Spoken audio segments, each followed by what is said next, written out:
Karachi electronic dealers association के रूह रवां जनाब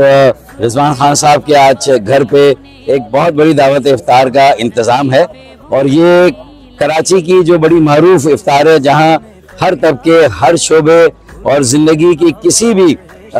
शोबे से ताल्लुक़ रखने वाला हर कराची का शहरी आपको यहाँ पर मिलेगा। ये कराची के एक वसी तर जिसे यकजहती कहना चाहिए, सब लोगों को आपस में मिलाना बिठाना, हर सियासी जमात के लोग हैं, हर कारोबारी तबका यहाँ मौजूद है, सनतकार यहाँ मौजूद, प्रोफेशनल पेशा वराना शोबे के लोग भी मौजूद हैं। तो मैं समझता हूँ कि यही वो मौके होते हैं कि जहाँ पर हम बहुत खुलकर एक दूसरे से गुफ्तगू करते हैं, एक दूसरे से बात करते हैं और यूनिटी इन डाइवर्सिटी के लिए जो है वो हम एक दूसरे को आमादा करते हैं। तो मैं अल्लाह ताला रिजवान भाई की, इनके साथियों की,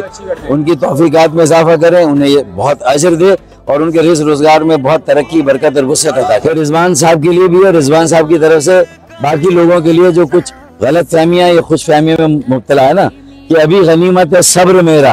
अभी लबालब भरा नहीं हूँ। जो हालात हैं उसका तकाजा है कि अभी गनीमत है सब्र मेरा, अभी लबालब भरा नहीं हूँ। वो मुझको मुर्दा समझ रहा है, उसे कहो मैं मरा नहीं हूँ।